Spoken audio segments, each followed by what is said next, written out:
ओम शांति। 27 अक्टूबर 2025। आज की मुरली। मीठे बच्चे, नाजुकपना भी देह अभिमान है। रुसना, रोना, यह सब आसुरी संस्कार तो बच्चों में नहीं होने चाहिए। दुख सुख, मान अपमान सब सहन करना है। प्रश्न: सर्विस में ढीलापन आने का मुख्य कारण क्या है? उत्तर: जब देह अभिमान के कारण एक दो की खामियां देखने लगते हैं, तब सर्विस में ढीलापन आता है। आपस में अनबनी होना भी देह अभिमान है। मैं फलाने के साथ नहीं चल सकता, मैं यहाँ नहीं रह सकता, यह सब नाजुकपना है। यह बोल मुख से निकालना माना कांटे बनना, ना फरमान बरदार बनना। बाबा कहते, बच्चे तुम रूहानी मिलिट्री हो, इसलिए आर्डर हुआ तो फौरन हाजिर होना चाहिए। कोई भी बात में आनाकानी मत करो। ओम शांति। रूहानी बाप बैठ रूहानी बच्चों को समझाते हैं। बच्चों को पहले पहले यह शिक्षा मिलती है कि अपने को आत्मा निश्चय करो। देह अभिमान छोड़ देही अभिमानी बनना है। हम आत्मा हैं, देही अभिमानी बने तब ही बाप को याद कर सकें। वह है अज्ञान काल, यह है ज्ञान काल। ज्ञान तो एक ही बाप देते हैं जो सर्व की सद्गति करते हैं, और वह है निराकार, अर्थात उनका कोई मनुष्य आकार नहीं है। जिसको मनुष्य का आकार है उनको भगवान नहीं कह सकते। अब आत्माएं तो सब निराकारी ही हैं, परंतु देह अभिमान में आने से अपने को आत्मा भूल गए हैं। अब बाप कहते हैं तुमको वापस जाना है, अपने को आत्मा समझो। आत्मा समझ बाप को याद करो, तब जन्म जन्मांतर के पाप भस्म हो। और कोई उपाय नहीं। आत्मा ही पतित, आत्मा ही पावन बनती है। बाप ने समझाया है, पावन आत्माएं हैं सतयुग त्रेता में, पतित आत्मा फिर रावण राज्य में बनती है।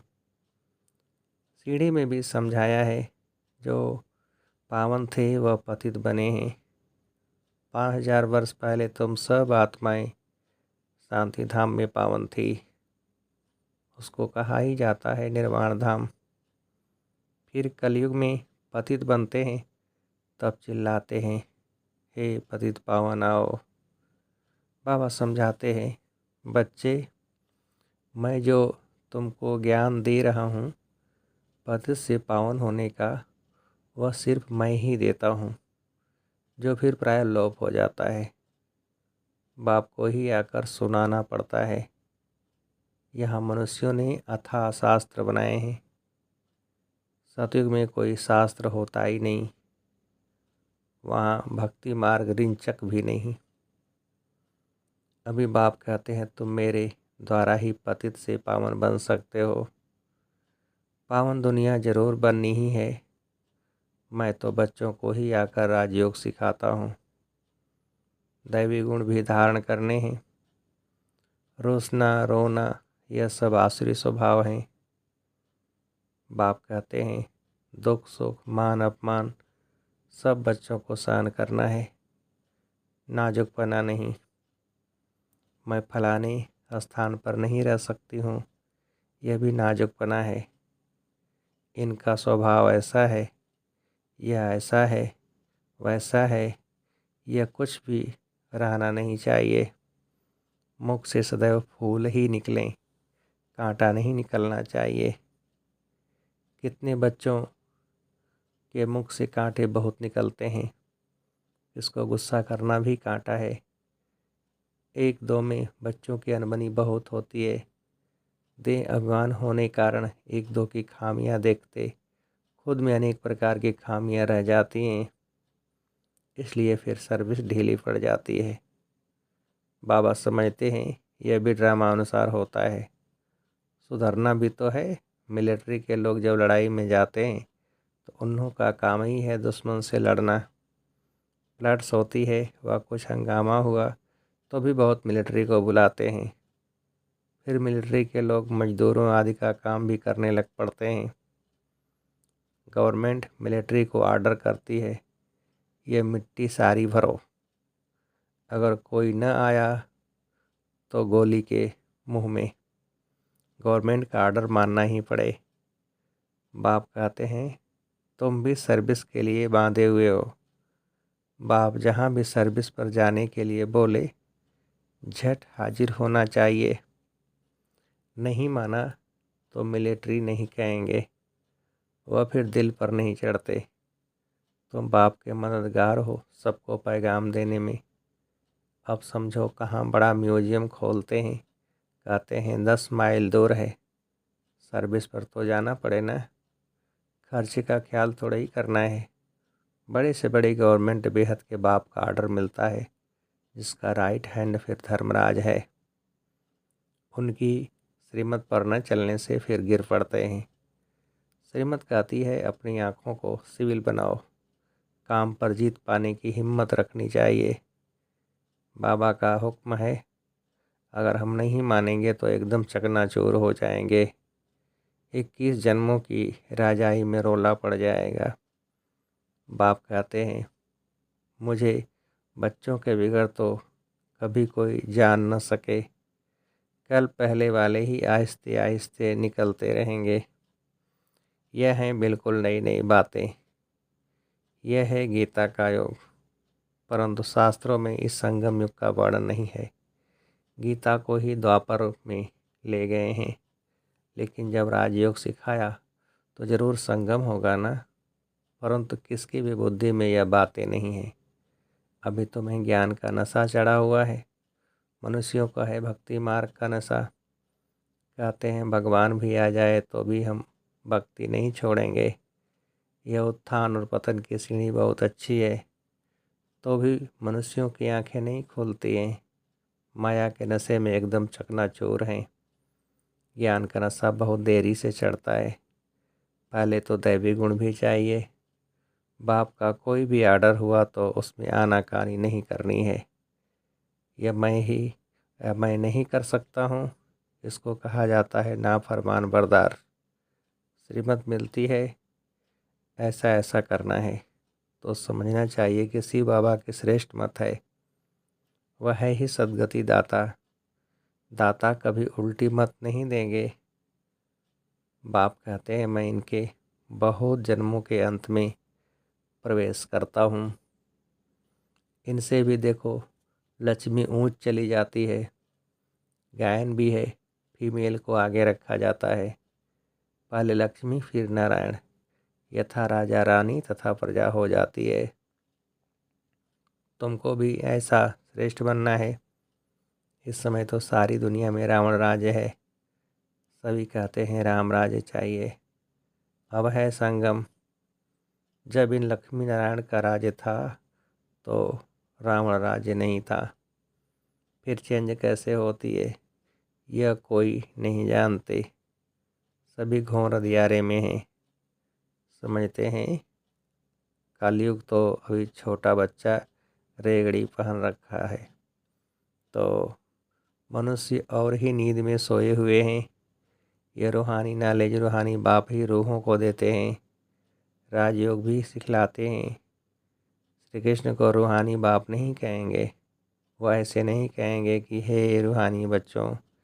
यह भी लिखना चाहिए रूहानी नॉलेजफुल बाप स्पिरिचुअल नॉलेज रूहानी बच्चों को देते हैं। बाप समझाते हैं दुनिया में सभी मनुष्य हैं देह अभिमानी। मैं आत्मा हूँ यह कोई नहीं जानते। बाप कहते हैं किसकी भी आत्मा लीन नहीं होती है। अभी तुम बच्चों को समझाया जाता है दशहरा दीपावली क्या है। मनुष्य तो जो भी पूजा आदि करते हैं सब ब्लाइंड फेथ की। जिसको गुड्डी पूजा कहा जाता है, पत्थर पूजा कहा जाता है।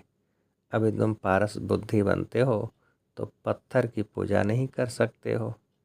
चित्रों के आगे जाकर माथा टेकते हैं, कुछ भी समझते नहीं। कहते भी हैं ज्ञान, भक्ति और वैराग्य।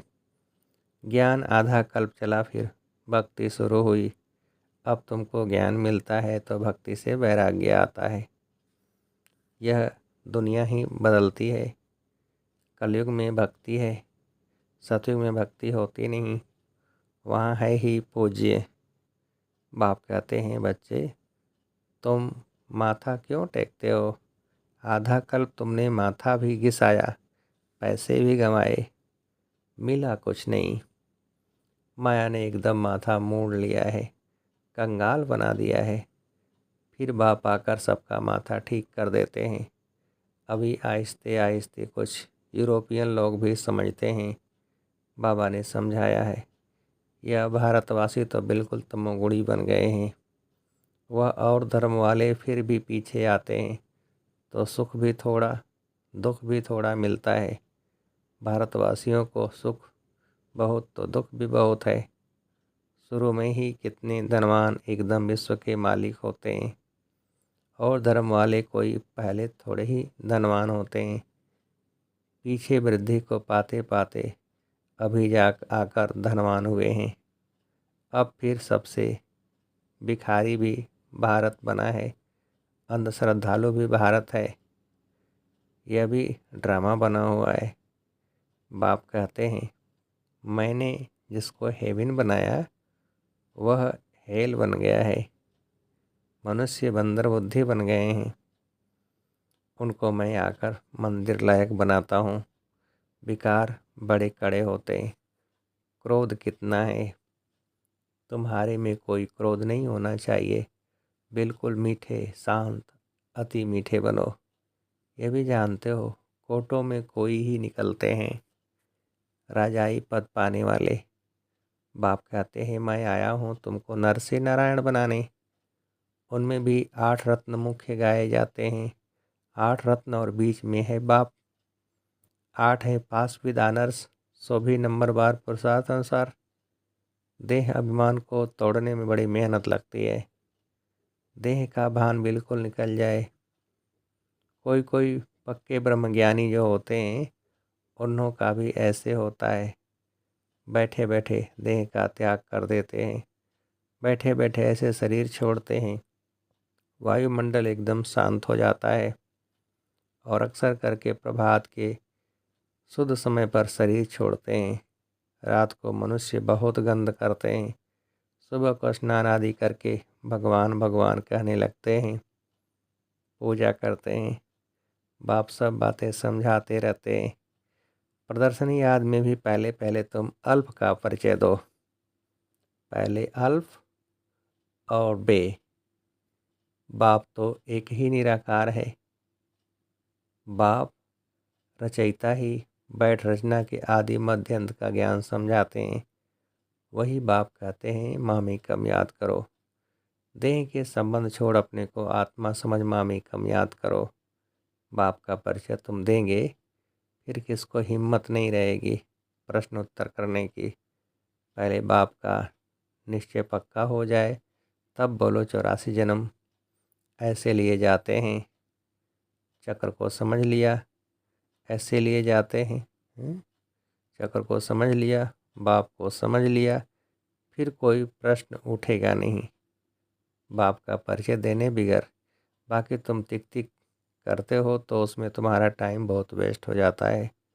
गले ही घुट जाते हैं। पहली पहली बात अल्प को उठाओ। टिक टिक करने से समझ थोड़े ही सकते हैं। बिल्कुल सिंपल रीति और धीरे से बैठ समझाना चाहिए। जो देही अभिमानी होंगे वही अच्छा समझा सकेंगे। बड़े बड़े म्यूजियम में अच्छे अच्छे समझाने वालों को मदद देनी पड़े। थोड़ी रोज़ अपना सेंटर छोड़ मदद देने आ जाना है। पिछाड़ी में सेंटर संभाल लें, कोई को बिठा दो। अगर गद्दी संभालने लायक कोई को आप समान नहीं बनाया है तो बाप समझेंगे कोई काम के नहीं, सर्विस नहीं की। बाबा को लिखते हैं, सर्विस छोड़ कैसे जाएं? अरे बाबा, हुक्म करते हैं, फलानी जगह प्रदर्शनी है, सर्विस पर जाओ। अगर गद्दी लायक किसको नहीं बनाया है तो तुम किस काम के? बाबा ने हुक्म किया, झट भागना चाहिए। मारथी ब्राह्मणी उनको कहा जाता है। बाकी तो सब हैं घोड़े सवार प्यादे। सबको सर्विस में मदद देनी है। इतने वर्ष में तुमने किसको आप समान नहीं बनाया है तो क्या करते थे? इतने समय में मैसेंजर नहीं बनाया तो जो सेंटर संभालें। कैसे कैसे मनुष्य आते हैं जिनसे बात करने का भी अक्ल चाहिए। मुरली भी जरूर रोज पढ़नी है अथवा सुननी है। मुरली नहीं पढ़ी, गोया एब्सेंट पड़ गई। तुम बच्चों को सारे विश्व पर घेराव डालना है। तुम सारे विश्व की सेवा करते हो ना? पति दुनिया को पावन बनाना या घेराव डालना है ना? सभी को मुक्ति जीवन मुक्ति धाम का रास्ता बताना है, दुख से छुड़ाना है। अच्छा, मीठे मीठे से खेलते बच्चों प्रति माता पिता बाप दादा का याद प्यार और गुड मॉर्निंग। रूहानी बाप के रूहानी बच्चों को नमस्ते। हम रूहानी बच्चों की रूहानी बाप को नमस्ते है, नमस्ते। धारणा के लिए मुख्य सार। पहली पॉइंट, बहुत मीठे शांत अति मीठे स्वभाव का बनना है। कभी भी क्रोध नहीं करना है। अपनी आँखों को बहुत बहुत सिविल बनाना है। दूसरी पॉइंट, बाप जो हुक्म करे उसे फौरन मानना है। सारे विश्व को पतित से पावन बनाने की सेवा करनी है, अर्थात घेराव डालना है। वरदान, बाप की याद द्वारा असंतोष की परिस्थितियों में सदा सुख व संतोष की अनुभूति करने वाले महावीर भव। विस्तार, सदा बाप की याद में रहने वाले हर परिस्थिति में सदा संतुष्ट रहते हैं, क्योंकि नॉलेज की शक्ति के आधार पर पहाड़ माफिक परिस्थिति भी राई अनुभव होती है।